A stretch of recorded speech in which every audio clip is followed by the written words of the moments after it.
Itegeko ryatowe ryari ryabanje kuba integuro y'itegeko arico twita projet de loi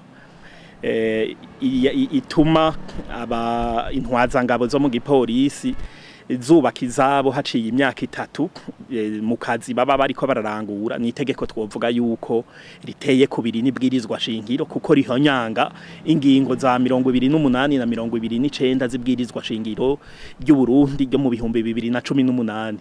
Twisunze ingingo ya 28 y'iryo bwirizwa shingiro iravuga ko umuntu wese afise ububasha bwo kubahirizwa cane gose mu buzima bwiwe asanzwe afise canke yabo bw'umuryango wiwe eka no mu bintu vyiwe vyerekeye uko avugana n'abandi arivyo twokwita communication personnelle.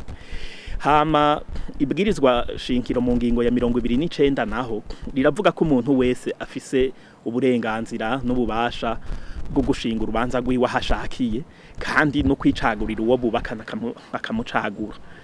Rero twovuga yuko gushinga urubanza ari ibintu biraba abantu babiri. Si iryo tegeko iyo nteguro y'iryo tegeko rya rusha rikaba itegeko ribibategeka kuko riteye kubiri nk'ibwirizwa nibo nyene bategerezwa kubikora. So mu kushikiranganje w'intwaro yo hagati mu gihugu nivyerekeye umutekano aza kubivuga akabishikiriza uko kuko si wazoja gutorera abo bantu yatumye iryo tegeko rito nibo bategerezwa kubikora. Rero muri make nkavuga mperaheza nti ibintu bishingiye mu gukumira umuntu abamufatiye kuri ico twita situation sociale yiwe ati baracari bato bategerezwa guko ivyo ntivyategerezwa kubaraba aho bubakira urubanza rwabo nibo nyene tegerejwe kuvyicagurira bakavyikorera.